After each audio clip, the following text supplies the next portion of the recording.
सोचिए, अगर मैं आपसे कहूं कि इंसान का सबसे बड़ा दुश्मन न कोई जानवर था, न ही भूख, बल्कि इंसान खुद था, और यह सच्चाई स्कूल की किताबों में कभी नहीं बताई गई।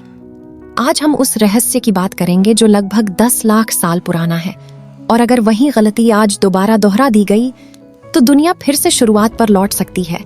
आज से 10 लाख साल पहले धरती एक खुला जंगल थी। न शहर थे, न घर, न कोई कानून। इंसान धरती का सबसे कमजोर प्राणी था। न तेज दौड़, न नुकीले दांत, न मजबूत चमड़ी, एक छोटी सी भूल और मौत तय। लेकिन सबसे डरावनी बात यह नहीं थी। सबसे डरावनी बात यह थी कि इंसान अकेला नहीं था। उसके जैसे और भी इंसान थे, लेकिन वे साथ नहीं रहते थे। एक रात जब जंगल के बीच आग जल रही थी, एक इंसान की नजर दूसरे इंसान पर पड़ी, और उसी पल उसके दिमाग में एक खतरनाक विचार जन्मा। अगर हम साथ रहें तो शायद हम जानवरों से ज्यादा ताकतवर बन सकते हैं। यह विचार इंसान की पहली क्रांति था। यहीं से जन्म हुआ, पहली सोच का, पहली योजना का और पहली चालाकी का। लेकिन हर नई सोच के साथ एक नया खतरा भी आता है। उस समय शब्द नहीं थे, केवल आवाजें थीं। डर की आवाज, गुस्से की आवाज, खुशी की चीख। धीरे धीरे आवाजों के अर्थ तय होने लगे।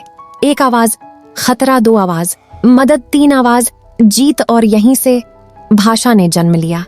यह दुनिया की पहली गुप्त भाषा थी, और जो इसे समझ गया वही जिंदा रह सका।